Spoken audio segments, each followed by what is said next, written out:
Welcome back to the Bet Victor Top 6 show. Evening, everybody. What a weekend of football we just witnessed. Thrills, spills, shock results, terrible defending. Ole still got a job.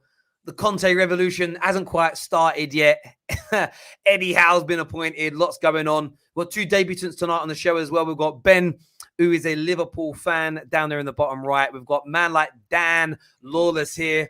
A very happy Hammer. Looks like my brother, to be honest. Me and him could be brothers with the way our bald heads look as well. Looking good. Vin Diesel look. I don't know. We're less Vin Diesel, more 55-year-old Phil Mitchell, but we're looking good. We're looking good. I did include myself in that as well. How's everyone doing, though? We all right?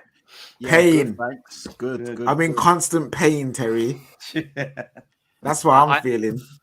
Yeah, I absolutely know that as well. We've got a super chat very early on here that says, "Hi Terry, is the phrase past his sell-by date?" I normally introduce the competition a little bit later on in the shows, but we've already got people trying to win themselves the Xbox S. Remember, that golden envelope just behind my shoulder there contains a secret football phrase. Get your super chats in. You might be asking a question of the panel, but you can have a guess to see whether you get the phrase right. Remember, the clues are, it doesn't happen straight away, and it's connected to transfers and the form of a player. So have a nice little think about it. Get your comments in as well. I know there's a lot of pain going on. I know there's a lot of frustration surrounding things. And we will delve straight into the biggest talking point in football right now. And that's the sort of the Ole sacked update that everybody is refreshing their timelines. I think even rivals are refreshing their timelines every 5 to 10 minutes to see what's going on.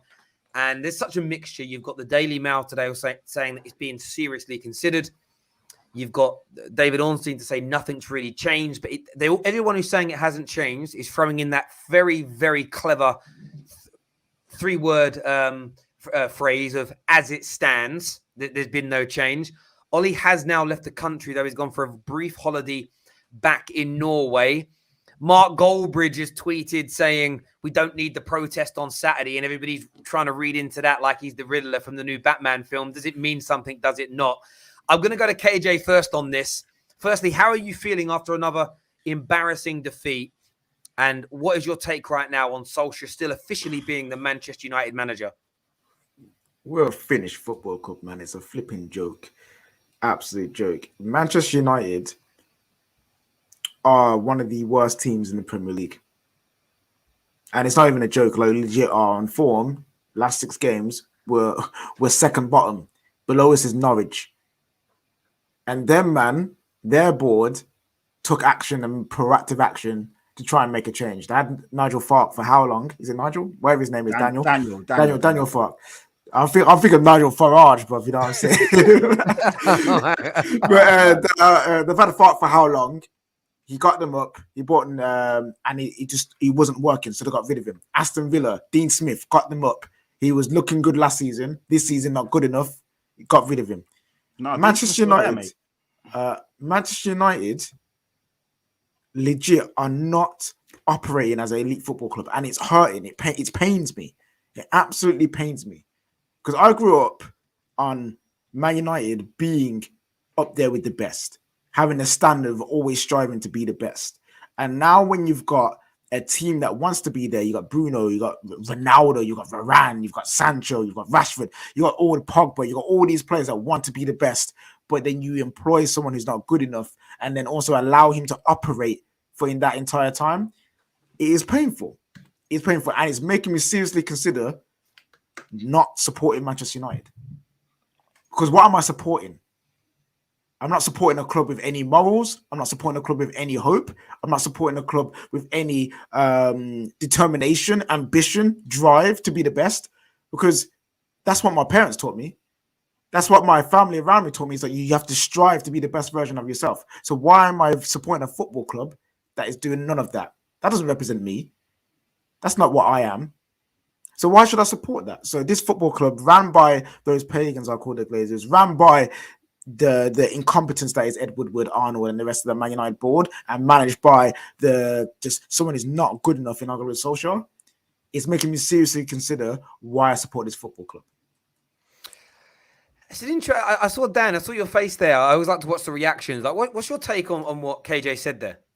I mean, I was surprised obviously when he said he's considering not supporting Man United anymore. I was thinking, you know what, come over to West Ham, because that's where all the hope is. Listen, you're shackled by the chains of expectation. That's what's killing you. Whereas for us, we feel like we're on the rise. We're a club on the rise. We're looking up and thinking like, what could we break into that top four and all of that? And you're looking at your club like what used to be, looking at the past, and I can see it hurts, but yeah, we've got owners that we aren't happy with, right? We know about bad owners. They lucked out and got, David Moyes. They went for he was the easy, safe option. Happened to be that worked out, and he's done a brilliant job. They weren't expecting it. No one was. And you guys are in a similar predicament where you've got owners that seem to just want to collect the paycheck, but it's long for you guys. I don't know who you're getting as a manager. I can't see the options out there. And I think that's probably the main reason why they haven't acted. Because who do you get? Like, realistically, Zidane said no. He would have been my first pick for you lot.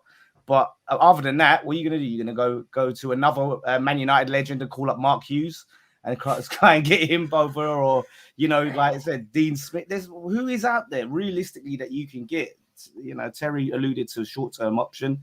That may be, Ole was supposed to be the short-term option, and he done too well when you're stuck with him. You got stuck with him. So, yeah. You might. It's interesting. Look, KJ, I totally get what you mean by not wanting to support the club. And I know that you don't mean I'm just going to suddenly tomorrow start being a Crystal Palace fan or a Chelsea fan or a Liverpool fan. I know that. It's to a degree, like I've stopped putting any financial backing into Man United and have done for over 4 years now. So there's an element of support there that's eroded from me. I can't, just as an individual, my way of being as a person, if I don't like the morals, the morality, or way an organization is being run, I don't moan. I do moan, but I take action at the same time, if that makes sense. I don't just moan about it, but then continue to use them. When I used to have to get haircuts, if the barber ruins my hair, I don't moan about him, but keep going back to him every month and letting him ruin my hair every single time I find a new barber. If I get bad service in a restaurant, I just don't go back. And with Man United, I know football clubs are different, but we are being treated like consumers and treated like customers. There's a very easy way to control that, and that's treat them like a normal business and make them change their ways. And I think there's talks of protest this week starting and happening. A few people have said, am I going to go along? No, because I want to see, I'll go to a protest when we organize it when we're happy. That's when I'll take people seriously about their real disdain for the Glazers. And that's just my take on things. In terms of Ole still being here, we've had a lot of reports today, rejected Conte because he was too hard to work with, too high standards. We walked away from an opportunity months ago to bring Ralph Rangnick to Man United because he'd be too difficult to work with. One of the best technical or sporting directors in the business, who would be a brilliant appointment in that position, because then if you do have a managerial issue, he can just come downstairs and coach for a month, 6 weeks, 6 months while you're waiting for somebody. I do get the point around who do we go for. I said on this morning's show, Man United have no plan. So it doesn't matter who we go for in that regard. There isn't one type of manager that fits what we're trying to do, because whoever comes in, 18 months, 2 years in, the board goes in a new direction.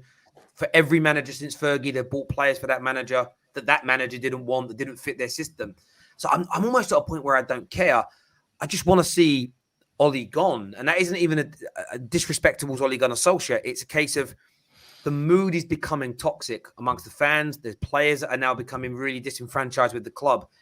Even if Darren Fletcher took over as an interim, there would be a better feeling around the football club. At least we know something's coming. Keeping Ole there, it just feels like Groundhog Day. And we know we come back after the international break. We might beat Watford. Our 3 games after that are Villa, Chelsea, Arsenal. That is 3 defeats on the bounce of me again. And we kind of know that's coming. It's just obvious. Do you get what I mean? When you watch a soap and you see like two separate people, like a guy and a woman, they're both married in the soap, but then they have a little exchange at one point in around September. And you're like, oh, that's going to be a Christmas affair. It's obvious. It's always going to come. Like, yeah, that's how the writing on this is so obvious. Man. What's going to happen now. And that's what makes it so frustrating to support a football club, because everyone on this panel could see there's something could have gone wrong with Solskjaer very early on. Like, if the Europa League final wasn't enough to make you think, actually, there's something that could go wrong, you should be worried. The Man United board The reports have come out saying they did not even see this coming. How we've got no one with any football IQ that could actually have predicted potentially this could go wrong, and if it does, we need a plan B. Why do we never have a plan B? That's what I want to know. Why do we never have contingencies just in case things go wrong? No one's saying we wanted Ole to fail, but the fact that you should be prepared. You're one of the biggest football clubs in the flipping world, and you're not prepared. You are the biggest. Man United are the biggest football club in the world. Like, it's mad. It is actually crazy. And Dan's right. Like, Zidane was a good option. Conte was a fantastic option, but you let us lot get him. Ralph Rangnick I think there's been a lot of disrespect about Ralph Rangnick. I've seen people say, let him come in as interim and, then we'll get a proper manager in the summer. Ralph Rangnick is a proper manager. Like Tuchel, Hasenhüttl, Klopp, like all these top managers learnt their trade from Ralph Rangnick. He'd be fantastic for you guys and probably the best option in my opinion right now. Let him come in, at least let him be on the board or there or thereabouts and pretty much get you guys in shape, like from behind the scenes. Because right now it is a mess.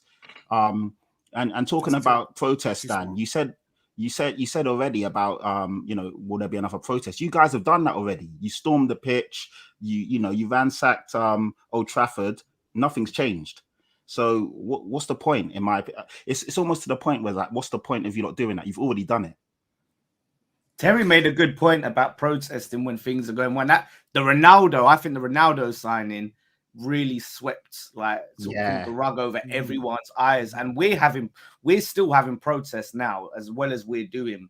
It's not popular with everybody, and that's the problem. It's hard to get the whole support, that the majority of the supporters behind a protest when things are going right. You'll get that hardcore group that will still protest, and we are having it, but some of the other people will be like, yeah, come on, man, you're disrupting the team. So that's where it's going to be hard for you guys to try and push that protest when things do go well, and that's why it's so difficult. But it'll be interesting to see. That protest was mad, by the way. I thought what we did at Burnley, like storming the director's box, the pitch, throwing the coins in, you lot, man, that was crazy. You know what I said to KJ earlier? I said that I might have said it online earlier, not KJ, where someone said, they might protest, I think whatever the next home game is. And I'm like, great, but that only really works if they have the game called off or don't go to the game. Like, if you have a protest for an hour before and then everyone that's outside goes in, buys a burger, buys a program, goes to the mega store,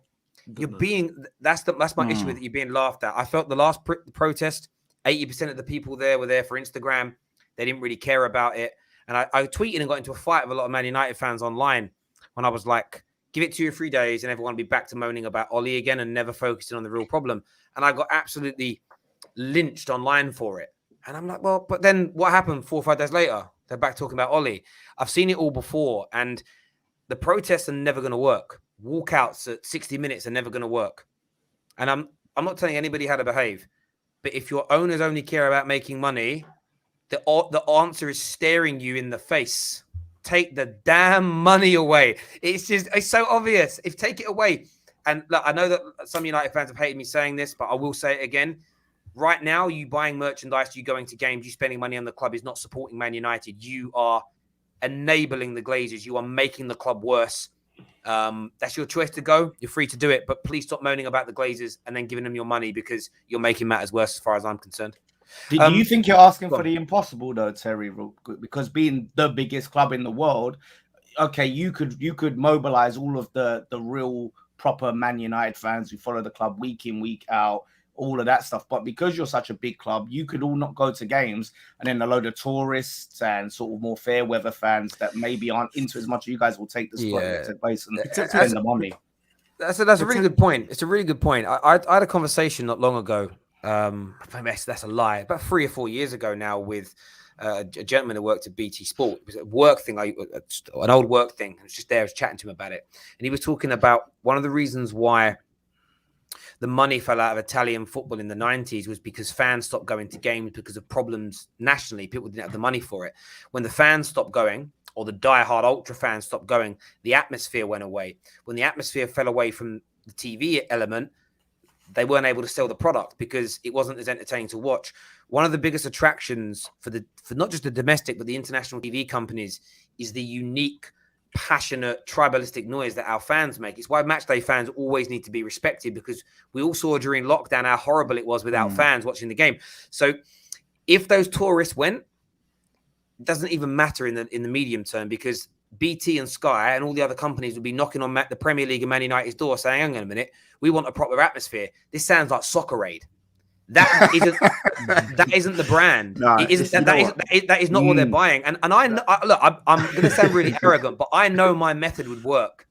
The problem is, and I know why I know what the pushback is. It's if I give my season ticket up, what if I don't get it back once the Glazers change or the Glazers sell? That's a good point. And I know what it is. And some people, it's like going to the football with my mates on a Saturday is my only release from my life, and I need it. And that's why I say I'm not judging anybody for not doing it, but there's a really quick and easy way to either get them to change or get them to go. You just cut the money away. We saw how financially damaged these clubs were when COVID hit. And do you know what? Even not turning up to games would hurt them, because it costs millions of pounds to set up match days. They would still have to pay for police, hire match day staff, because you might turn up. They can't not do it. And then when you're not turning up, they're hemorrhaging millions of pounds a home game. You've got to, for me, that's the only way to stop them and make them behave better. But this is the hamster wheel, because no one's going to do it. Therefore, they'll keep acting the way they do. And it becomes almost like a self-fulfilling prophecy. But kind of got off the chat around managers here. Ben joining us, making his first appearance on the show. How you doing, mate?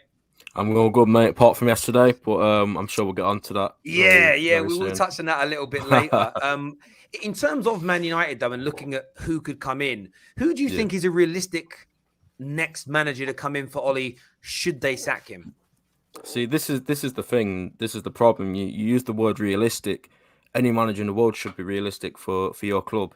You should be going to anyone in the world and saying, look, here's a job, come get it. And even if they're at a club, even if they've got other commitments, they should be jumping at the chance to manage Manchester United. And when you got rid of Ferguson, there was a lot of talk over Pep Guardiola. A lot of people said, oh, Moyes will be here for 18 months, 2 years, and then maybe you're going to get Pep.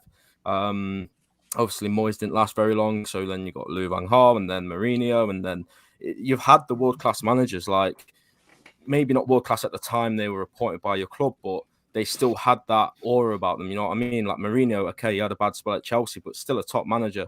Same with Louis van Gaal, a bit older, but still a top manager.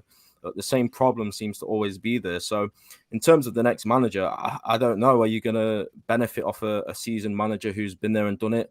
Or someone like a Julian Nagelsmann who's still working on the trade? Still a great manager, but still, you know, just behind the Tuchels, the Klopps, the Guardiolas. So Brendan Rodgers is the one that I've seen over the last day or so.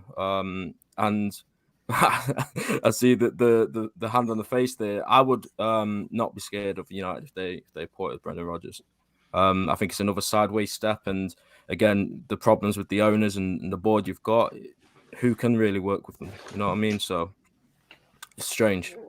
Yeah, Jess, what's your take on? I mean, Rodgers is the favourite right now. There have been 2 or 3 reports in the media that some type of agreement in principle has been made, but he is the favourite right now. If we actually look here with tonight's partners, Bet Victor, he's currently leading the race there, 1-to-1 odds on coming in and being the next manager. From your point of view, Jess, do you think Man United fans should be infused by this, or do you take Ben's point on board that no one would be scared?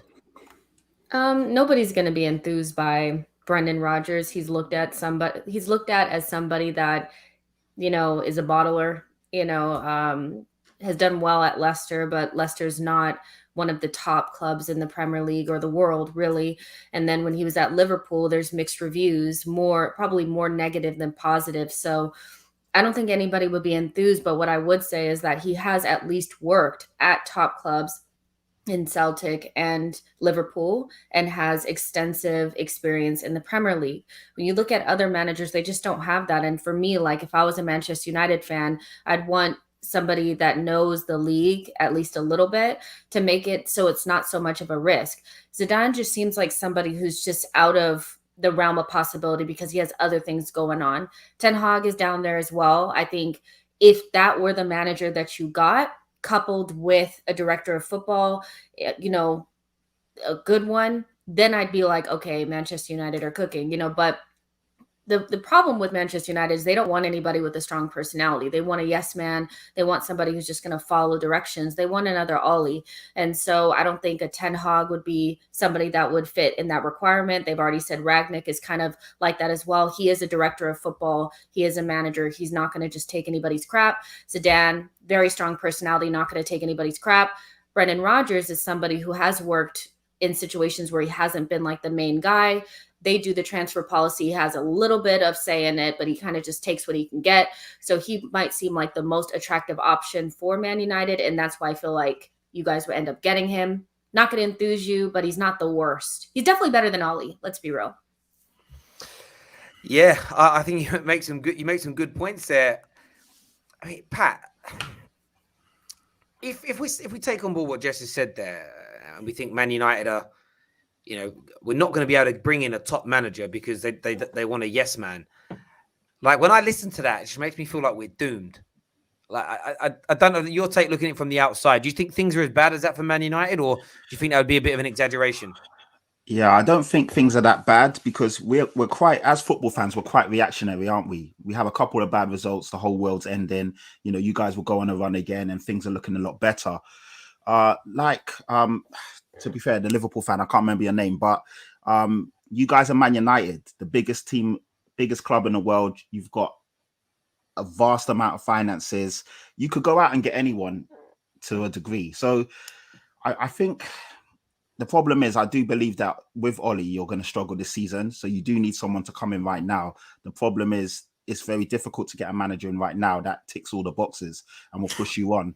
But in the summer, of course, I feel you could go out and get a top manager. But I mean, waiting from now to the summer could mean that you miss out on Champions League football and you miss out on a lot of opportunities to, again, win trophies. So yeah, you're in this weird cycle at the moment. It's really strange. Brendan Rodgers is a decent shout, but it's just that, like Jess said, just a decent shout. No one's going to be scared of Man United with Brendan Rodgers, and that's just being honest.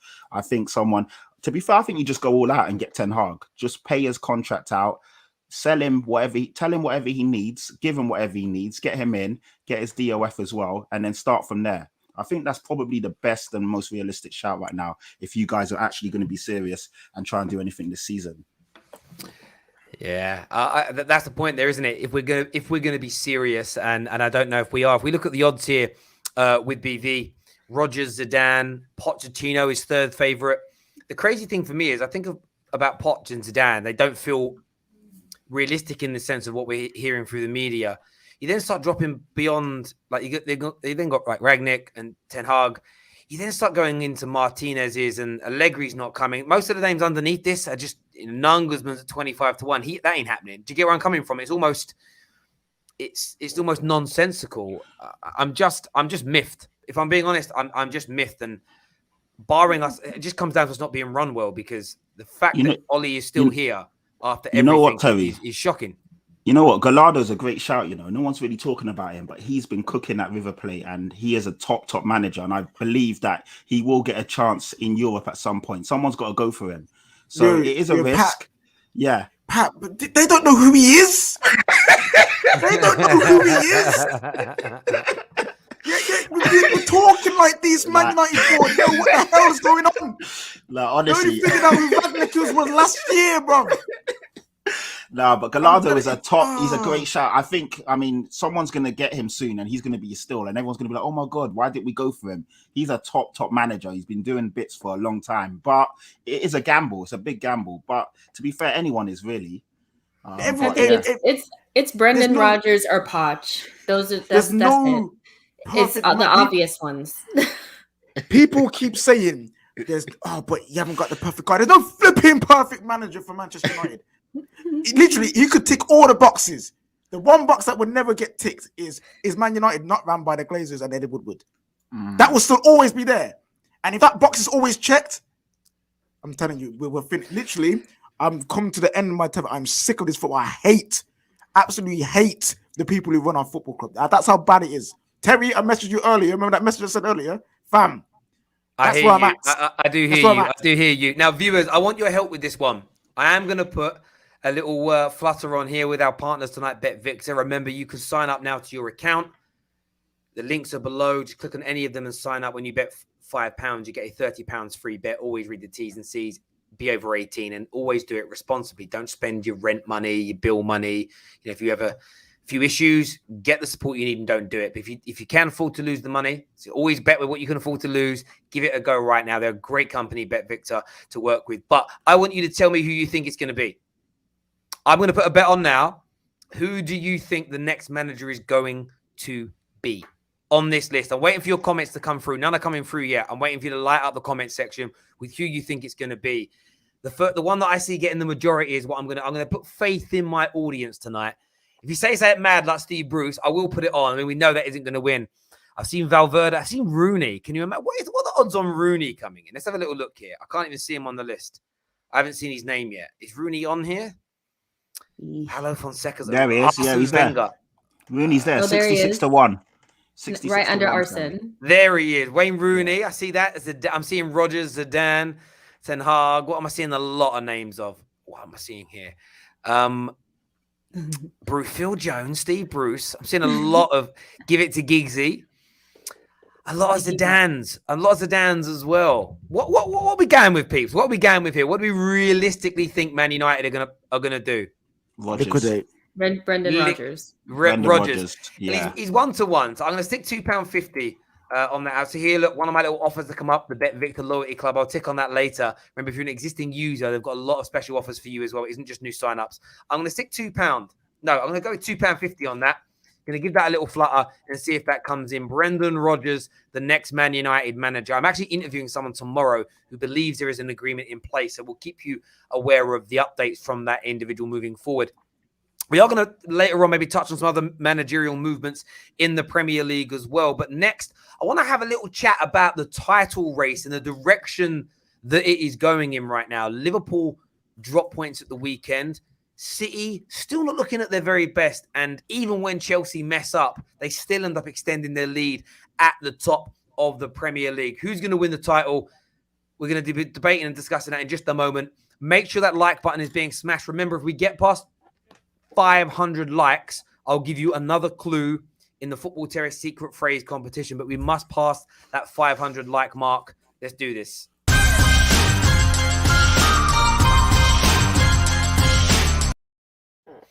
Okay. Winning the title. As you can see here, the odds through BV, Man City is still the favourites. Ben, I want to come to you first as a Liverpool fan. You moved out slightly with BetVictor this weekend to 4-1. Where's your head at now? Do you still feel Liverpool, with their defensive issues, can win the Premier League title? I think we can. I think the injuries are kind of manageable at the minute because there's not been the injuries of last season where Virgil's out for 9 months or anything like that, or Gomez out for 9 months. So it's kind of like a month max here and there. So I think the squad that we've got, the starting lineup definitely is more than capable to put up a challenge. But yeah, I mean, we've drawn too many games, haven't we, so far? I think we've won 6, drawn 4, lost 1. So yeah, I did predict us to win it at the start of the season. That was based on the fact that Virgil was back in, and I thought I was deluded for thinking we were going to spend money. But look, we can still win it. It was 4 points. Chelsea will drop points. They've got a decent fixture list at the minute, on paper at least. But yeah, we need to just turn these draws into wins. And yeah, you're right. The defensive issues are a problem right now. I think the midfield issues are more of a problem because the midfield isn't functioning. And we all know the Klopp system and a Klopp team, the midfield, that's where the heart of the team is. And if that's not working, then it's pretty much game over. So we could still win it. It's 4 points. But yeah, if you're asking me right now who I think is going to win it, I would probably say Man City because they're the team that I can see putting 10 wins together over anyone else, really. So yeah, I'd probably say Man City. Man City. Jess, how about yourself? I mean, first of all, Liverpool, they're not falling away massively. They're only 3 points away from the top. Can you see them winning the Premier League with this leaky defense they've got right now? No, I can't. That's like no offense. I just don't see it. Like, I think because of the competition in the league at this moment, you have to be damn near perfect, you know, and I just feel this is not the Liverpool that we're used to seeing. There's obvious issues there. And even though it may just be a draw here, maybe a loss here to a decent team or good team like West Ham, those are going to add up over time. And you look at somebody like Chelsea, they dropped a point. Yes, they have. But I guarantee Tuchel's going to get in their ass, and they're not going to drop points for a very long time from here. Man City, we know that they like to turn up in January and then go on some crazy run to the end of the season. And with Liverpool, you just see a fragility there that you haven't seen before. And before it was due to injuries. Now you have basically your entire team, but there's still issues there. And if you take away Mo Salah's goals, I think you're looking at a team that's not even, the scoring isn't even across your team. It's really one person in really good form, and everybody else, you're looking at them like, okay, so are you going to help out? So I do think there are issues there. Do I think that it's unchangeable? No, we talked about this last week. I think me and KJ went back and forth about it. We're talking about right now. Until Klopp fixes those issues, they're still an issue, you know. And I just look at this team and I'm saying somewhere between third and fourth, you know, depending on what happens. We don't want to go too far, but the competition is just too crazy. I mean, look at West Ham's form. I mean, it's crazy. So no, Liverpool, I can't see them winning right now. I can't. Chelsea, Dan. Chelsea seem to never really be anybody's favourites. And again, as a West Ham fan, there's going to be no love lost between you and those West Londoners. But do you feel like Chelsea are being overlooked slightly in this title race? You're on mute, my friend.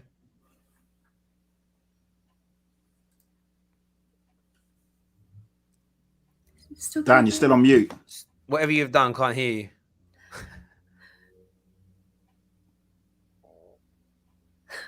No, he's actually unmuted his mic, but there's something, I don't know if the mic's come unplugged or something. I'm not too sure. Yeah, I've just changed the mic and changed it back. Let's see. There we go. There we go. Right. The audio is going to sound a bit different because I'm using my headset, but it's just a little emergency. No, Chelsea. Right. Yes. Everyone is overlooking Chelsea massively because to me, I've got them as favourite to win the league. I honestly think they're going to win the league. I think Tuchel is a great manager, and I just think that they've got one of the most complete teams, and just the way that he's got them playing. Yeah, they dropped points to Burnley the other day, but apart from that, they've looked very, very strong. And it's with Lukaku not even adding to the goals. So if Lukaku can come and find his form again, that's going to give him an extra boost. And you know, if that's going to be huge for them. So I think it's interesting that people are sort of talking mainly about Man City and Liverpool. I don't think you can write Liverpool off because, you know, we were the first to beat them in 25 games. Really, I think a lot of people forget that they went a long time unbeaten, and you have to know that Klopp will probably address those issues. If he can get some money out of this FSG, then yeah, definitely they can be in it. But yeah, I do think Chelsea will go on and win it. I think they'll just probably make less mistakes than the others. You know, I mean, these are the champions of Europe right now, so you have to put them up there with the favourites. So it is very interesting at being overlooked. I hope they slip up, but at the same, it's I don't know who I want to win because I don't like Klopp, I don't like Chelsea, and I don't like Jack Grealish. I don't want to see him getting no winners medals. So we're just gonna have to go and win the league, aren't we? Like, let's be real. Like, we're joined second. We're joined second. Oh, we should be in that. If West Ham wins the league, I'll have a heart attack. Exactly. I'm quitting football. I'm quitting football if West Ham win. Honestly, you won't see me on here no more. I'm gone. Right. I'm gone. Arsenal fans and Tottenham fans will be see you later. If Man United, Arsenal, or Tottenham was in our position right now, joint second in the league, would they be on that list of people talking about will they win the league? Yes, exactly. they would be. Yeah, exactly. So it's not crazy. No, it's not crazy. It's not crazy. Like, I want to say something. Yeah, I want to say something. I want to say it's not crazy. That's all I'm going to say. That West Ham and Arsenal could win the league. No, take us out. Take us out. No, I'm not taking you out. No, I'm not taking you out. I'm not taking you out because if you go again, Jess, like you like to say, you want to talk about right now, right? You want to talk about right now what you've got, like the third or second best form in the league. Like, if you guys continue this, because you're not conceding that many goals, Yes, the start of the season what it was, but you're not considering that many goals. The pressure isn't on you. The pressure isn't on West Ham. If you guys keep doing what you're doing without the pressure, But you the could pressure go will come, No, though. the No one's pressure gonna. is always Yes, it will on. come. Oh, If yeah. we It will had come. lost, if we had not beat Watford, would we be having this conversation? The first thing Yeah. on the agenda would have been Arsenal drop points. They're no, going it down wouldn't be again. Ole because Like- Ole, Man United, Yeah, biggest they've team also in got the Europa League as well, and they've got a great chance in Europa League to go the distance. Yeah, So Yeah. I think the fine. reason why West Ham maybe is being overlooked just a little bit. First of all, I think West Ham can do whatever they want to do as long as they stay fit and they don't do that thing where you do like at the back end of Europa League. We do this all the time, and maybe it's just an Arsenal thing, but you just start crumbling.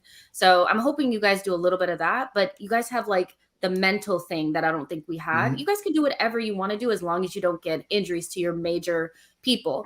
But then when we look at title contenders, we usually look at the depth of the squad, you know, the quality of the squad. And I don't think your team is getting that respect, but I also think you don't have the depth that a City or a Chelsea would have to make it through the 38 games. It's still really, really early. Now, if we get through January and you guys are still knocking on the door, fair enough. I don't think, but just put it out there. I don't think we'll win the league or whatever, or we're gonna even challenge. Right? I'm just pointing out a very interesting fact of if it was Arsenal or if it was Man United or even Tottenham, they would even start talking about. No, you're right. Yeah, and and true. so I'm saying West Ham deserve their dues, and so do Arsenal. Both of those two teams weren't expected to do anything that much, really, and they're doing really well. No, fair enough. Yeah, Fair and enough. we will move on to the top four chat in a minute. There's no doubt about it. I think I will go back to the Chelsea point though as well. I'm still surprised that they keep being overlooked. Chelsea were my favourites as well, by the way. It's just a No, and I hear you on that. And I think Mine most too. people on the terrace are kind of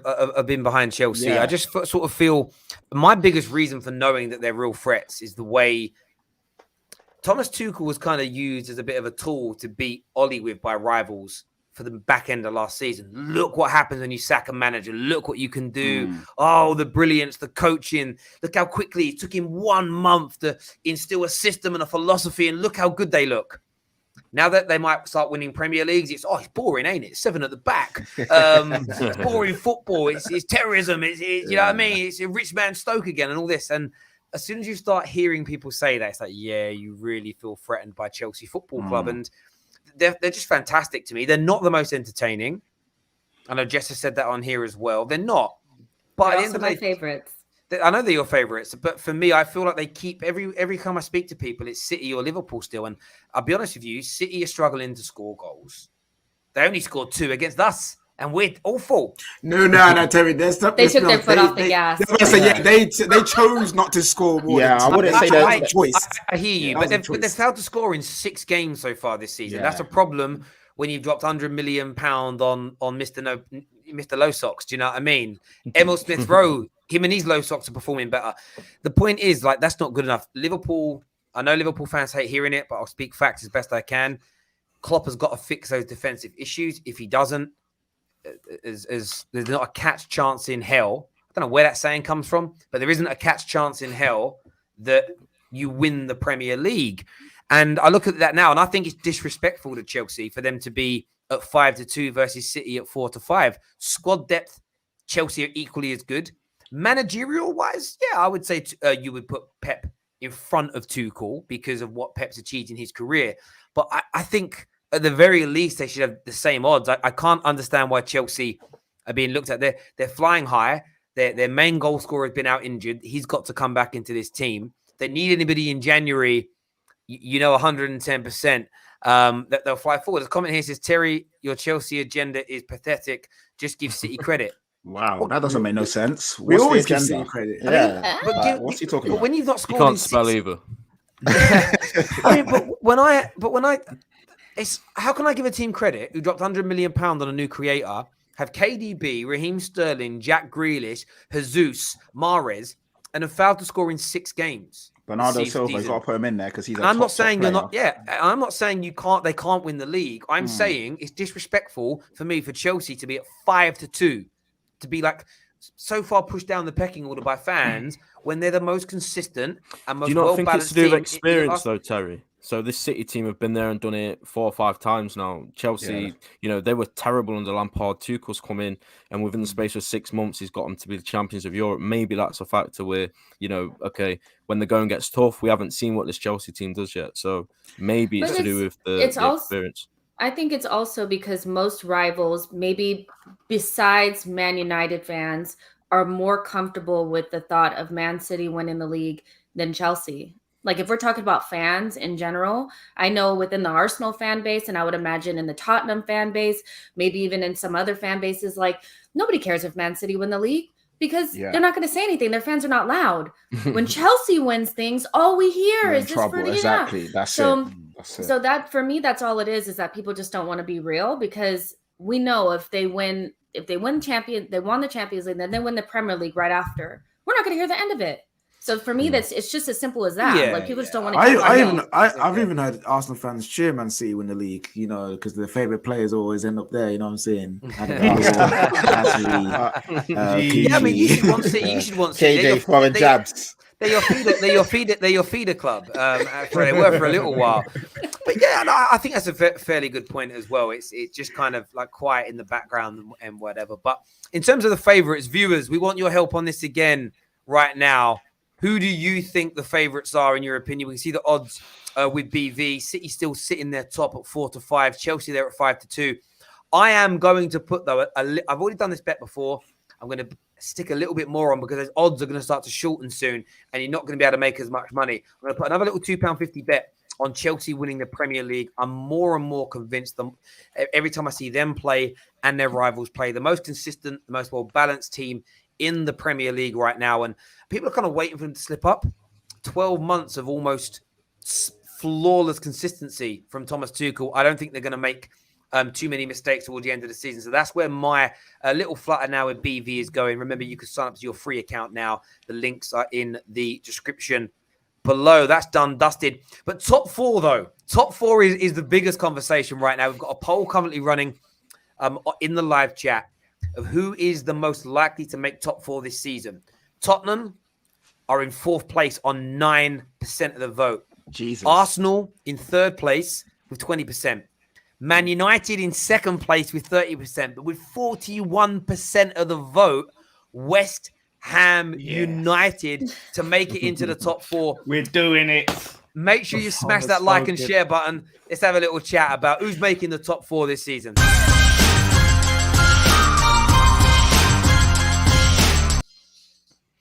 The top 4 debate is going to rage on. It's an exciting race along with the title.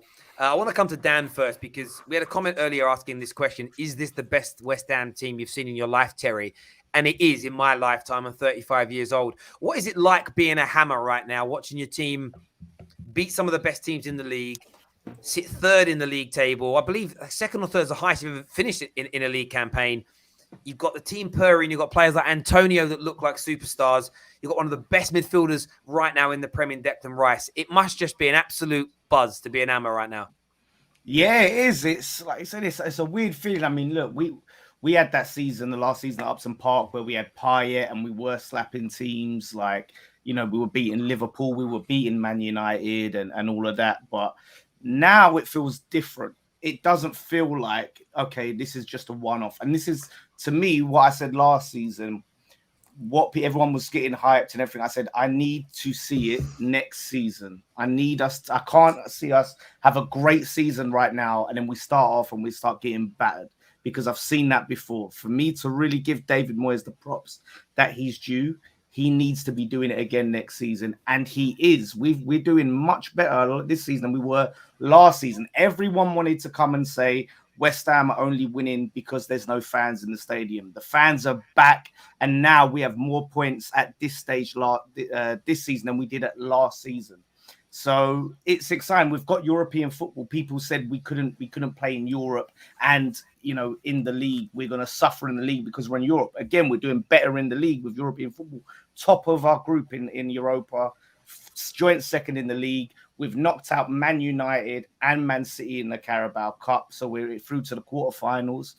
We're just doing it. And Moyes, it's that balance. Before, when we had Payet, it's sort of like what Villa was on in a way, where everything was built around that one player. And if that one player weren't on it, or if he was injured, things would slip and drop. And we could have, if Payet stayed fit, we could have got top 4 that season. But now it's a team effort, because like I've said about all these different competitions that we're in, we're rotating the squad. When we knocked out Man United, and this is before the absolute disaster that Man United went on, but we made 10 changes to that side and still went and beat Man United at Old Trafford to go through. Same way with Man City. We didn't make as many changes. We made a hell of a lot of changes. We're making changes in the Europa League. So people are questioning our squad depth, but it's literally only Antonio's position that is the question mark. However, we've scored like 9 goals in our last 3. Not one of them has come from Mikel Antonio. We don't rely on Antonio for goals at all. So that's what gives me the confidence now that, okay, if we do get the injury here and there, it's not going to derail us completely like it maybe did last season. You know, we lost Declan Rice. Now we've got Alex Král. We've got that depth. We also have a potential investment with Daniel Kretinsky coming in and looking to invest. They're talking about 150 million off the bat for 27%. Talking about giving us 40 mil to spend in January, so we can get a striker, we can get a Jesse Lingard, and that will help push us over the line. It's just brilliant to watch. I'm just loving it because Moyes, tactically, he's just on point. The football's good, but when it needs to be a little bit grittier, it can get grittier.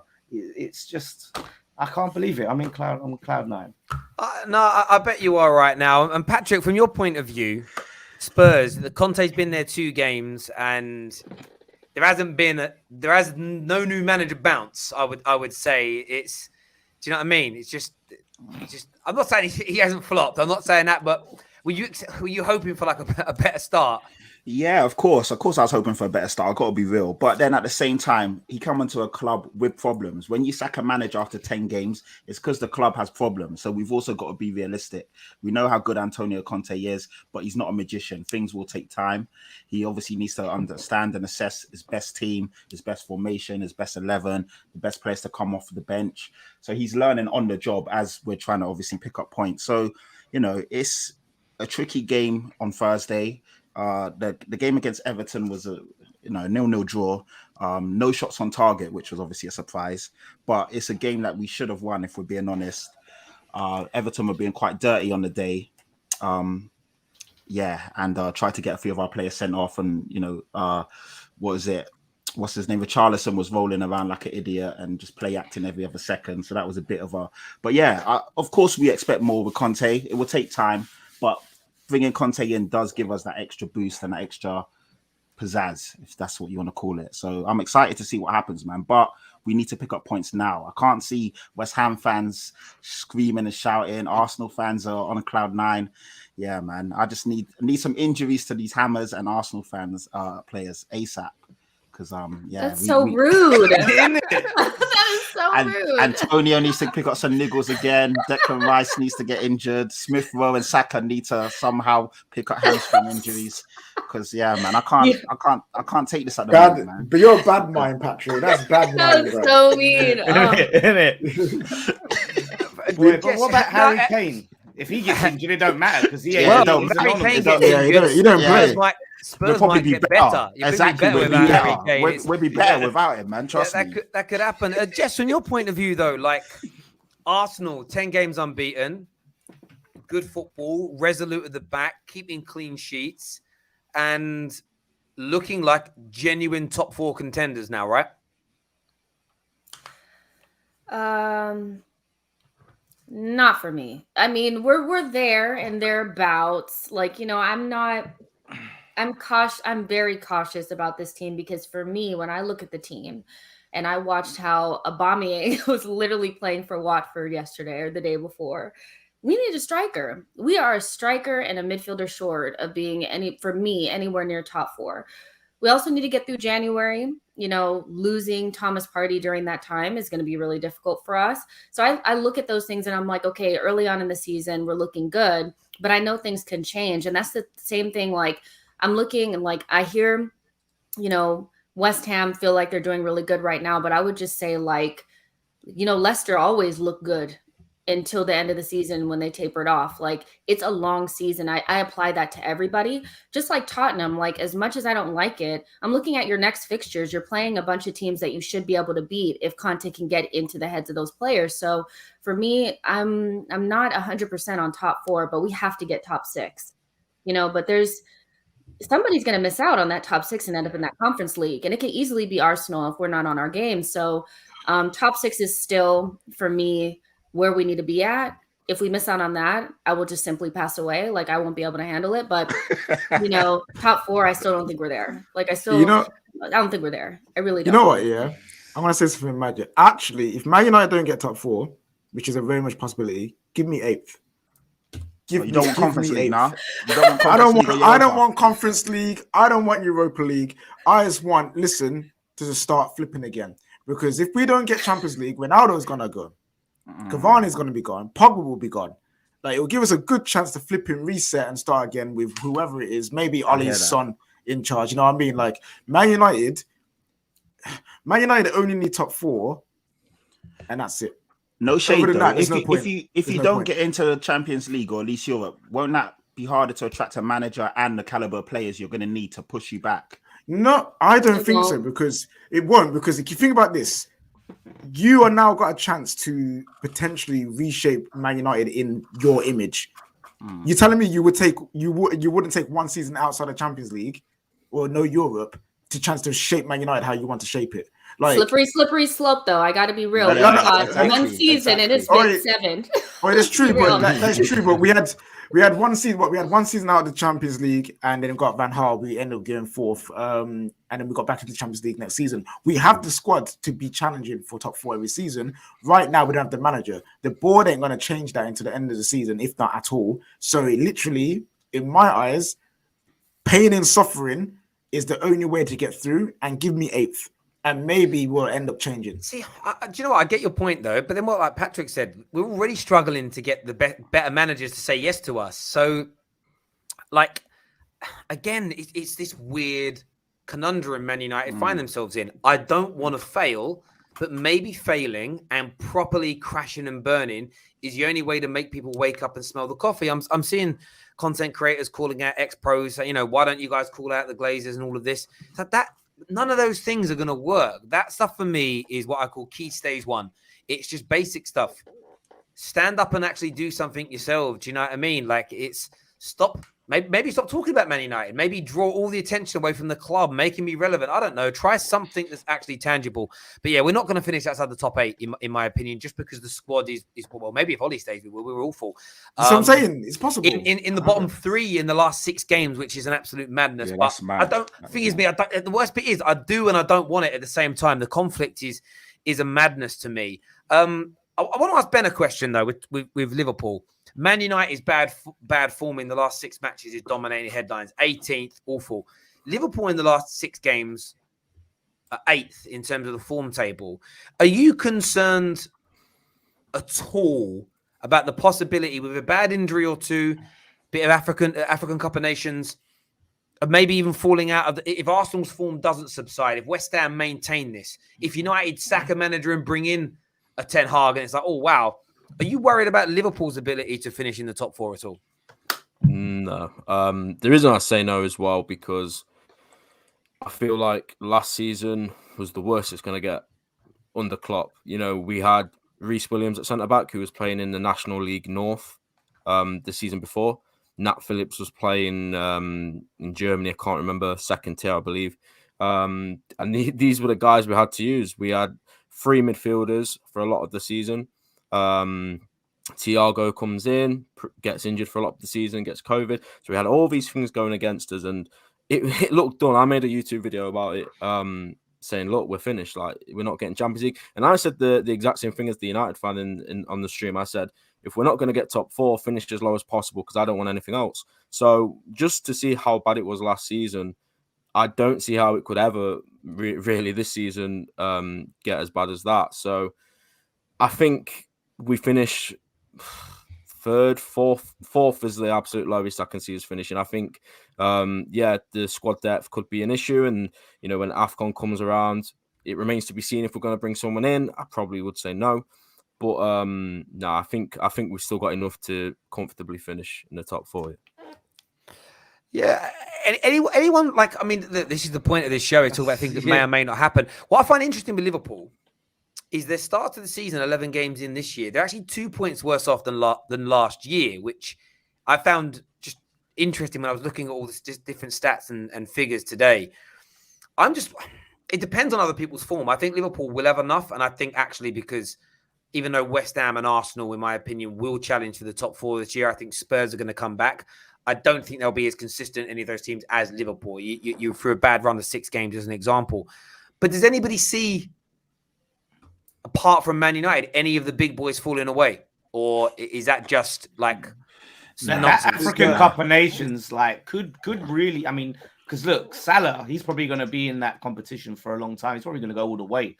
So they could probably be without Salah for the maximum amount of games. And he is really just, you know what I mean? Like, he's amazing. Like, and Mane as well. Like, he's everything to that team. And it seems like defensively, Van Dijk seems to be doing a lot by himself. So I think that there's a potential. And then sometimes it's, if that little run proceeds, it can really put some negativity into the team where they could be vulnerable. I mean, we missed out 2 points on the top 4 through a rare injury to Declan Rice last week. Like, Declan Rice never gets injured. He got injured just as we're chasing that top 4. Antonio got injured. He's changed his dietary plan. And like I said, Arsenal weren't really in the race. So if they're in the race now, that pressure could really be on, where that negativity breeds in, and then you're looking over your shoulder like, damn, like there's a good chance that they could slip up. But that's the only team out of them. Chelsea, Man City, I can't see really being. You know what? I don't see it. Yeah. I don't see it either. I think there's a small percentage. Like, I don't think it's as big.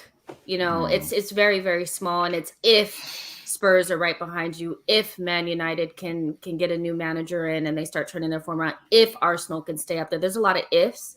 If all of those things happened, I could see it, but I don't see all of those things happening. Yeah, I think but finishing 4th would be shocking. I mean, I think as a Liverpool fan, having all those injuries last season and coming 3rd and then coming in 4th this season, it would be unacceptable. That's alarm bells for me. So I mean, even 4th would be, to be challenging. We have to be there or thereabouts. And that's my point. I mean, I've said this before. I'm asking questions here as opposed to giving opinions. I think you will make the top 4. Grizz Khan, I hope this is, I know we get a lot of trolls. I hope this is the real Grizz Khan. He says 1 loss in 25 and look at the state of you lot. But it's 1 loss in 25, but it's a worse start to the season than last year. And the one thing that's going on right now, you've got all your best defenders back. And it's the level, for me, what I would be concerned about as a Liverpool fan is that your standards are to challenge for the Premier League title. So the top 4 debate, I think you're safe in. But when it comes back to winning the Premier League title, the way you're conceding goals in the last 6 to 7 weeks, if that is not alarming and Liverpool fans are not shouting about it and demanding for it to improve, then I'll stand by my case that communist Merseyside exists, because any other fan base would be, I'm saying you've got to go on a fan cam and rant. You've got to call for the manager to be sacked, etc. Yeah, but just be honest. It's right now, Liverpool are not in title winning form at all. Yeah. I know they're not, but we were talking about, we go by the now. But if we do go by history of what we've seen, this Liverpool side are capable of going 25 games unbeaten at any moment in the season. So to start questioning all these things now, for me, it's just like, last season was, yes, the time to question things, not now. Because even at the end of that season, they needed 10 wins in a row or something ridiculous to get top 4, and they achieved it. Yeah, so when Alisson scored that goal, then they did change it. But based on that, it's like you just sort of said about Arsenal turning a corner. But based on the last 7 years of history, that's a stupid comment because they've not done it. So you can't. My point is, when it comes to football, we did this during the Euros. The case in point. France will win every game. They're going to win it easy. They were bang average at the tournament. England, you were one of the guys. Pretty much England won't get out of group stages. Got to a final. I just don't think football is as... I know they did it last year, but I'm looking at a team who has got their best players back and can't stop conceding. They will, in my opinion, make the top 4. But all these little points they're dropping, And they got a get out of jail free card this weekend that Chelsea had a bit of a rare off game and didn't pick up those 3 points. Otherwise, it could have been even further away. And they just need to be careful. It needs to be sorted. And it wasn't even the. So Go ahead. For me, it wasn't even the West Ham game because that can happen. West Ham were a brilliant team this season, and last season you go away to their ground. There's 1 goal in it. Mane, if he scores that chance at the end, we take the point. For me, the real concern was the Brighton game because I was at the game and went 2-0 up. Everything was all dandy. The fans were up for it, and then we got the third, which was given offside or as handball, wasn't it, from Mane. And then as soon as that got chalked off, that was it. Performance levels dropped. Brighton controlled the game. And this is at Anfield, by the way, like the fortress, the place that we'd been, well, apart from when Burnley came and took the record away, we'd been almost invincible whilst the fans had been there. Yet Brighton came and just played us off the park, really. The main factor for that, for me, was Fabinho wasn't there and the midfield was so disjointed. But you can't, and I said this before, I said it on my channel as well, you can't be dropping points at home after being 2-0 up to Brighton. And that, like I said, that was the real alarm for me. Not West Ham, that can happen. West Ham will continue to beat or get points off the big teams this season. Of course, I'm pretty confident they'll beat one of the other big boys this season. But the teams like Brighton at home. But to be fair, so will Brighton. I think you're not giving Graham Potter and Brighton enough they're credit. Brilliant. They're a good team, man. They're we're a Liverpool, very bro. good team. We're I know, I Liverpool. hear you, but Brighton on their day can take points off any No, team. but they can. The competition has never been like this before. Yeah. This is what I'm saying. Last season, there was the no fans in the stands, weird season, blah, blah, blah. You guys got away with it. You really did. Like, I really think, like, at the end of the day, you guys, you galvanized, but like, it was very, very Leicester was out of that top 4 on the last game of the season. Like, a lot of things came on to the last day of the season. We were shit last season. Now we're there and thereabouts. West Ham, they dropped out. They're in there. That competition is so different. Leicester, they could have, they could gather speed. Spurs as well. I feel like, yeah, you guys can do it, but that's contingent upon everybody else falling off and not being as competitive as they are now. And even Chelsea was below you. They're above you now. So I'm just saying that, like, I think it's going to be a lot closer. And it is a fair point. And I think this, in the last 11 games in all of the major comps, in 6 of them, you've conceded 2 or more and you've thrown away leads. That has to be concerning to anybody, and it needs to be fixed, because I'm talking about losing out title credentials here as opposed to anything else. And it's the manner of it. And those things, you can just end up 5 or 6 points behind a Chelsea team. And you look at Chelsea that barely concede. If you look at their record in the last 12 months, the calendar year, it's absolutely impeccable. It's going to be so hard to kind of draw that back. But that's what's exciting. I'm actually really happy that Chelsea, we've mentioned already, are almost there. But I'm happy we haven't got a runaway team so far this year. It makes the title race compelling. If right now Chelsea or Liverpool or City already had a 10-point lead, it's great for that club, but it's boring for everybody else. It's going to be whoever wins it as well is going to be a special team, right? Like special team this year. Whoever wins it, I wouldn't write off Man United. If Rodgers comes in, no, I swear to God, if Rodgers comes in, I would say Man United could challenge this season, because top 4, yes, not challenge. No, because look at that squad. Look at the team that he's got. You would probably look at this Man United team, right, on form. Don't look at a Luke Shaw, how he's playing now.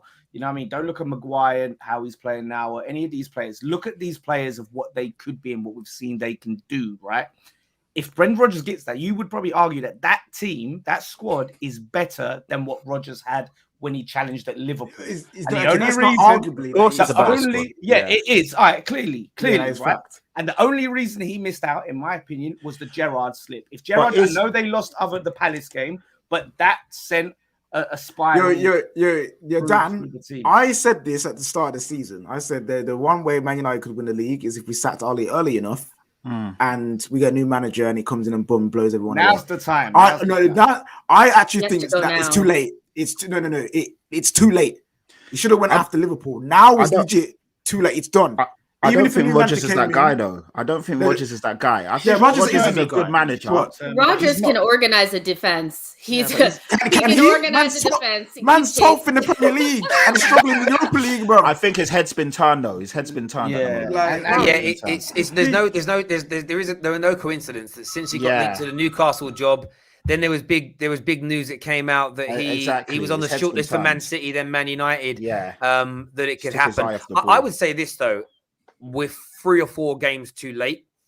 Yeah. If Man United would have made the move before the Liverpool game to sack him and appoint somebody, then we were only a handful of points behind. There's too much. Was it a 9-point gap? That means you need a 10-point swing against Chelsea. It means Chelsea essentially have got to lose like 4 more games than Man United between now and the end of the season.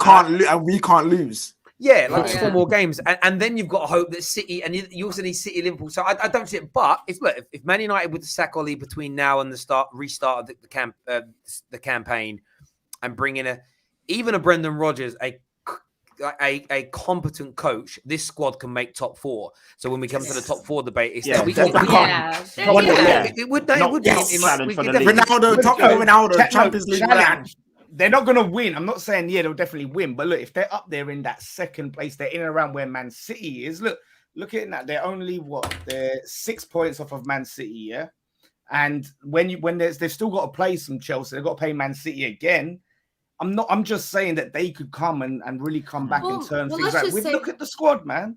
The top 4 could potentially all be really challenging. Let's be real. Like the top 4 could be a pack of everybody challenging. I think it's going to be that close, you guys. I really think it's going to be that close. You ain't got any players really that you lose out to the AFCON, have you? Really? No, yeah, Fred. No, they don't. Fred should be going. Brazilian. Yeah, I know. Fred should be going to AFCON. That's where he should be going. Bailly. You guys will lose Bailly. We'll lose. It's not a problem. Why? That don't matter at all. Yeah, we'll lose a mad, but again, Liverpool and Chelsea, I think, will both suffer from it. We know. Arsenal. Arsenal obviously will lose Ben Rama, but if we get Lingard in, it's not an issue. Go on, Lingard. Leicester got a few. I got a super chat here that says it's not communist Merseyside agenda, Terry. It's we don't flip flop on our team as much as others. We have seen this team do miracles, and I know we might not win the title, but we will challenge anyone. And I get that. That isn't what I'm saying. I hear everything. You're not. This is what's happened with social media. Criticizing your team for conceding 2 or more goals 6 times in 11 games isn't flip-flopping on your team. It's saying that needs to improve. Ignoring it as an issue is what happened before. It was in the March of 2019 before lockdown happened where Liverpool started conceding and losing some games and dropping points. And that then continued right the way through into last season until you went on that really good run of games. But there was always an excuse. It was we were on the beach. We were too hungover. No real preseason. Then we had the injuries. It was you just hit a bad run of form, which happens to most teams and has done in the history of football. And right now you're on a bad run. And it isn't disrespectful to Jurgen Klopp to say, if we're going to win the league, this needs to be resolved and fixed. In the same very way you did when you signed Virgil van Dijk as a case in point. When he came in, the stability then was added, and you went on that year to nearly win a Champions League. And something, whether it's personnel, I would say the one thing I say about Jurgen Klopp, he needs to pick a definitive partnership now. What I'm seeing is too much chopping and changing at the back, and that's actually what went wrong after the injuries last year. As soon as he settled with Reece and Phillips, the improvement came in. It was every week. It felt like a new combination, and there was never a building up of a partnership. And I think now, for me, I would go Konate and Van Dijk. It's you two. Let's go. Let's play, because they're the best combination we've seen in recent weeks in Liverpool. So that is on Jurgen Klopp. And I will say this: you're not. If Liverpool fans attack you for saying that, I wouldn't. Why would you want to follow and be around? There's nothing wrong with that. That's not flip flopping on Jurgen Klopp to criticize something. Fergie's the greatest manager in the history of this league. I used to always criticize things he did. Why did he make that sub? Why didn't he start him? Oh, he messed up today, Fergie. Doesn't mean I didn't love him. It's just normal. I think maybe fan media has kind of made people feel like if you say one negative thing, you're going to get the banners out. I can't take it anymore, Robbie. I think one of the big problems is that I've seen from the Liverpool fans is we were spoiled by getting 97 points and then 99. I think fans, and including myself, really thought, okay, this team is just going to continue to get 90 points every season. And we said at the start of the season that no one's going to get that 97-point benchmark that's been set. No, I don't, if anybody does it this season, then they're the greatest Premier League team of all time. But we've been spoiled because we've seen how good this team can be, and I think we are quite reactionary as fans when things don't go our way. So, you know, I've seen a lot of hate towards Joel Matip yesterday, saying, oh, he should be dropped, where a few weeks before everyone was saying he's the best centre-back in the league. So, yeah, I think you're right. I think we need to just criticize, like, no one's bigger than the club. We've got standards. Of course, we've got standards. We've set the standards so high for ourselves. And when we're not at those standards, we definitely need to call Must out be people nice. and who's in a respectful way. As long as you can get your point across in a respectful way, there's nothing wrong with it. I think FSG are getting away with it, though. I think that's the problem. FSG, Oh, yeah, Dan, no speak one's on it. away. Listen, they're much as the pagans as the But Kronkers. you can't call them pagans when they're winning leagues and Champions League. Yes, you can, It's a fam. bit. But It's the a bit thing is, hard, like, yeah, don't you That's feel the trap.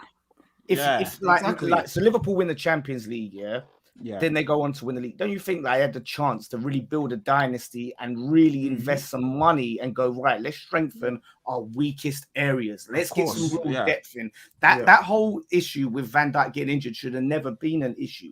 They should have had the depth there, like, to really cover it all. This midfield issue that they've got, it shouldn't be an issue. They've still got Naby Keita, Oxlade-Chamberlain on the books. Divock Origi, the goal was wavy and cold, but they should have moved on. Shaqiri was here. Was at Liverpool for Like way 5 too minutes long. ago. Like You know 5 what I mean? minutes ago, he was here. Yeah, you know what I mean?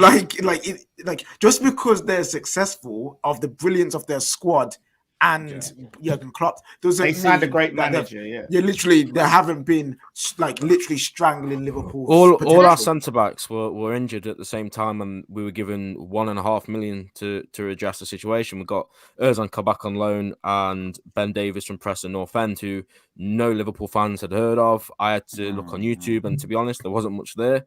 There's a couple videos of him.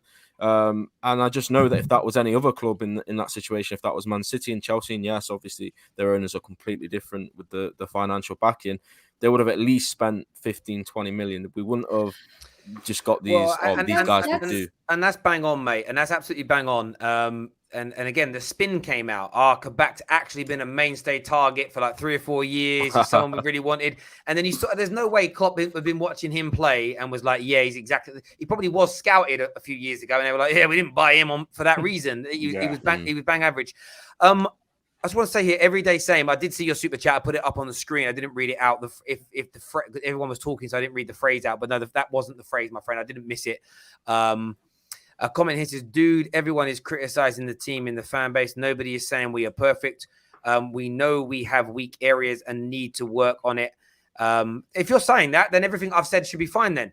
But that's not true, though, because in the summer, when I said that if Liverpool got injuries, they might not finish in the top 4. Maybe that was too far, but they would slip. They wouldn't be as close as they really wanted to be. I got stay in the kitchen. Why are you talking about football? You know, why are you here? That's never going to happen. We're the best team in the league. And I'm like, all I said was that if, and before that, I said, you guys are one of the best teams in the league, best 11, but that depth is bad. It's non-existent. So that's not true. When people speak on the weaknesses, and maybe all fan bases do this, but I feel like the Liverpool fan base do it the most, is when you say something about their team, it's met with, how dare you not say we're the best team in the world? We are. We get it. You're good. But so is Chelsea and so is Man City. And there's clear issues in your team. And I feel like there's nothing wrong with saying it. Nobody said that you were crap. You just said you didn't have depth. You know, so it's not true what he just said. Sorry. No, we admit it as well. That's where the meltdown comes, and you know we're not happy with the owners because we let Gini go. Never bought in a centre mid, which is just ridiculous. We're relying on a 35-year-old James Milner. Naby Keita, who's a brilliant player but never fit. Thiago, he's not had much look at all since he's coming with injuries. So it's like, yeah, exactly, and it's just like, well, how can people say we're that and then? You know, they must not follow many Liverpool fans on Twitter. That's all I can say, because it does happen a lot. No, I do hear you on that, and I think it's right to criticize. Like, even when you're at the top of the tree, you still got to push hard. You still got to ask. Like, Man City fans moan they didn't get a striker. And it's not like they've not been given a lot. You have to. And when you're at the top end of the tree, like it sometimes can feel ungrateful, but it's all about perspective. When you're Liverpool, when you're City, when you're Chelsea, when you're Man United, Arsenal, the expectations are to be winning Premier League titles, challenging for Premier League titles. And I think that Liverpool fans will feel disappointed if come the end of the season, you finish 12 points off top and you think, do you know what? An extra 30, 40 million pound of spend in the summer and we could have won a Premier League. It's well worth it in the end. But I find these discussions so funny. It's kind of like I've seen some Man United fans saying, "Oh, if you're upset and complaining about the situation, you're just a glory hunter." And I'm just like, "But what's football about?"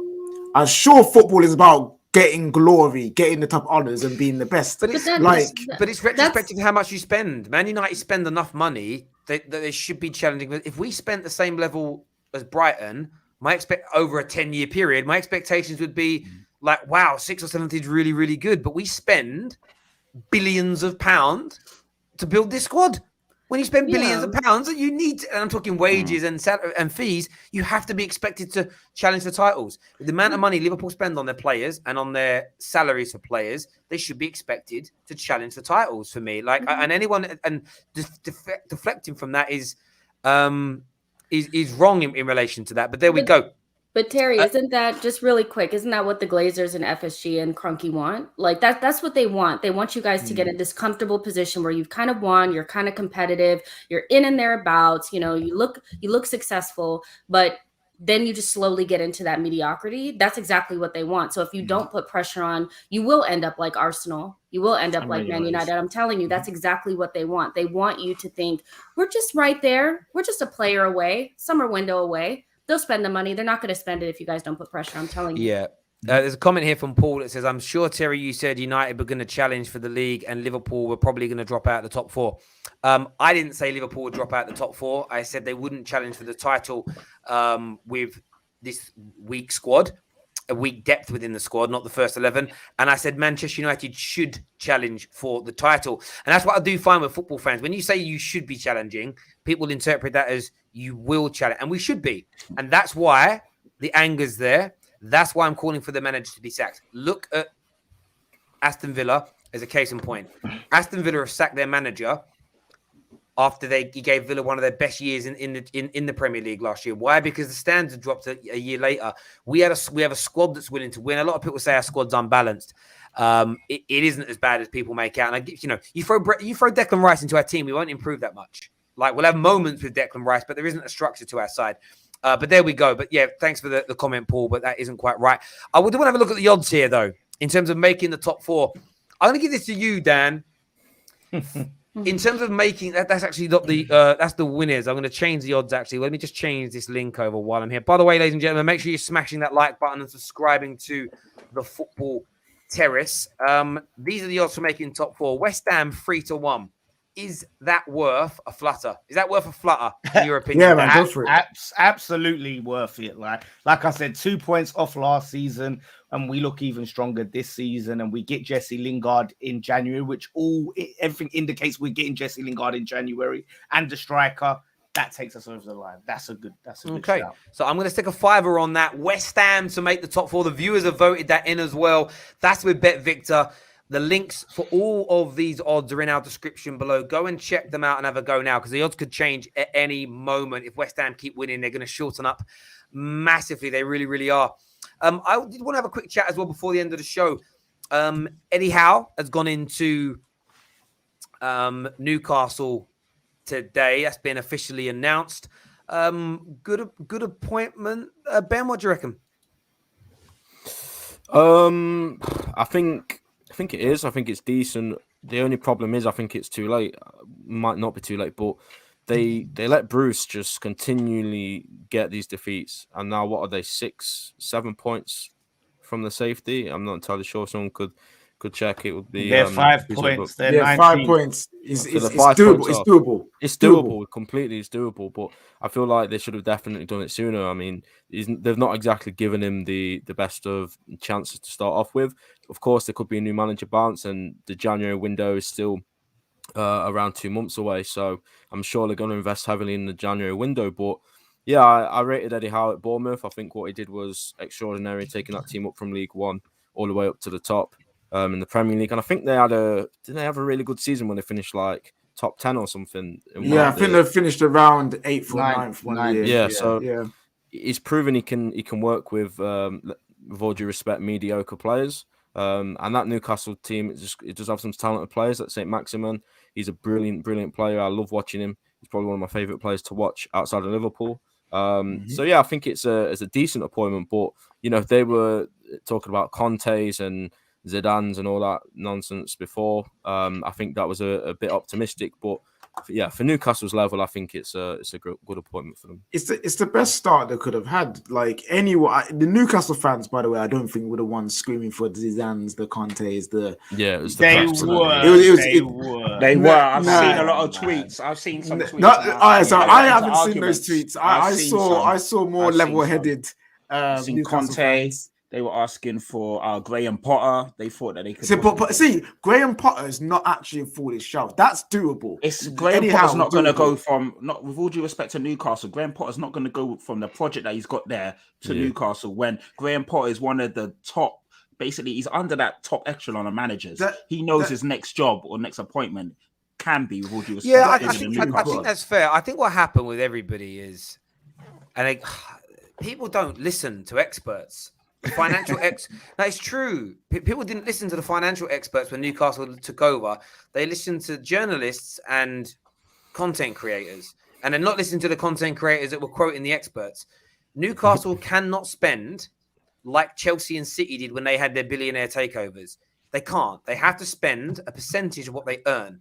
They can't even increase their earnings massively too quickly because the other 19 Premier League clubs very quickly enforced the tightening up of the rules around market value around sponsorship deals. So they can't suddenly get sponsored £200 billion by an airline that's only just been invented, if that makes sense. It's not going to happen anymore. It's going to take 10 years for them to win the league minimum. It's going to take a long time to build their income up. They were always going to get, for me, that level of... I would keep hearing like things about signing players like Eden Hazard, and I'm thinking, unless Eden Hazard is just giving up of being an elite level player, they're not doing that straight away. They're going to sign good quality players, Tarkovskis and people like that they can bring in. It's a slow burner, and every realistic Newcastle fan I've spoken to knows that.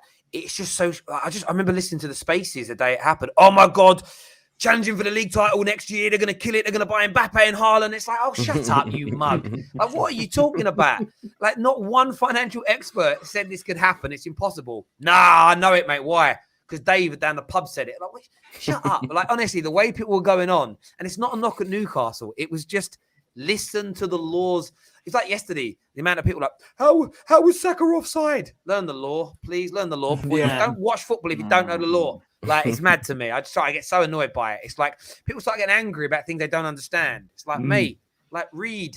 Yeah, but how's a good appointment? I feel like I'm the only one. Am I the only one who thinks he's not? Like, am I the only one who looks? Why though? Why? Why do you not think why so? not? It's a huge risk. I mean, you look at Eddie Howe's Bournemouth, right? They weren't known for their defensive capabilities, right? They did leak goals, and that is one of the biggest problems. That defense is an absolute disaster. We can talk about the Wilsons and St. Maximin and all of these good players they have going forward. Their defense is a shambles. Eddie Howe, he did well for Bournemouth, right? Sometimes a manager is just the right fit for that club. They have all of the tools that they need at their disposal, and to then expect them to, just because they did well there for what the expectations were for Bournemouth, he can jump into Leeds in the midst of a relegation battle and completely transform their defense, change their mentality, and all of a sudden get them grinding out wins. It's a big job. It's a big job. I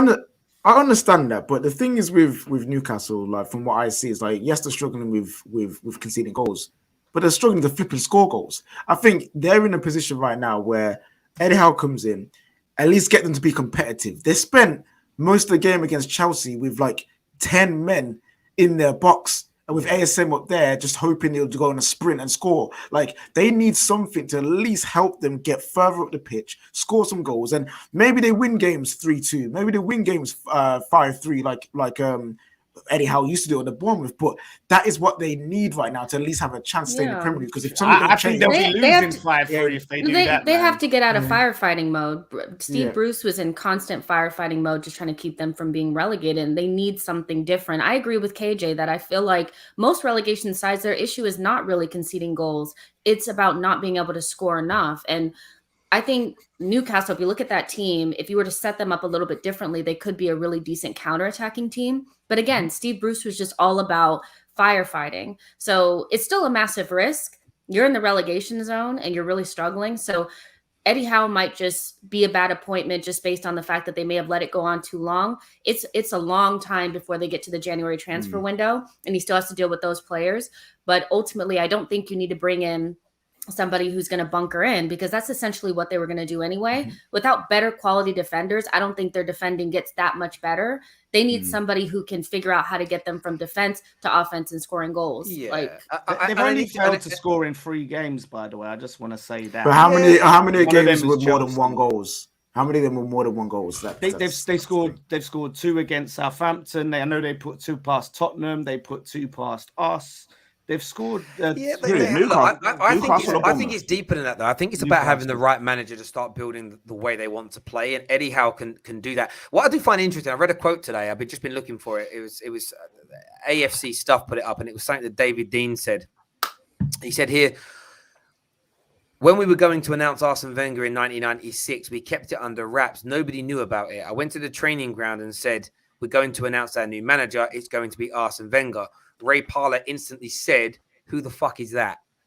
And this is what I say even about football fans, right? Sometimes I feel like, and sometimes we guess right and sometimes we guess wrong. Do we really know who the right and wrong managers are? I remember Tuchel being linked to Chelsea, and about 80% of socials were like, he's this, he's that, he's a bottle job, he won't do this, he'll flop, he won't win anything. And everybody's been wrong. Equally, lots of people were like, last season, if Pochettino took over this Man United team, watch him wipe the floor with the Premier League. He's gone to PSG and he's done okay. Yeah, and this is the thing: we don't ever really quite know. David Moyes, when he went to West Ham, who predicted David Moyes doing this? When Graham Potter went into Brighton, yes, there was some definite other issues with Houghton being removed and the reasons for it and everything else. But everyone was like, who is he? What's he done? What league has he come from? And now suddenly everybody wants him to maybe manage their club one day. I kind of feel like sometimes maybe it's just a case of wait and see a little bit. I think it's a good appointment. And I just think everyone's got to remember Newcastle is a long-term program. They've still got to instill proper ice baths at their football club instead of letting their players in paddling pools. That's true. Like, there's all these things going on there. I've got a super chat here before the end. It says, is the phrase big-time player? It isn't big-time player. Listen, everyone that's tuned in, a massive thank you to each and every single one of you today. Really appreciate. We didn't even get to all the subjects today, but we thank you very, very much indeed. We'll cover more of that on Thursday. I did say if we got past 500 likes, I'd give you another clue. I am going to give you another clue to the Football Terrace secret phrase, and the clue is this was a 90s thing. This was a 90s thing. So you've got transfers and form related. Doesn't happen straight away. And it's a 90s thing. They are the clues behind the secret words. Is the phrase fallen out of favor? No, it is not. Listen, Ben, Dan, absolute pleasure to have you on the show this evening. Patrick, KJ, Jess, always great to have a good chat. Viewers, you're my favorite, so thank you very much for tuning in as ever. Make sure the like button is smashed before you leave. You subscribe to the Football Terrace, and we'll see you all again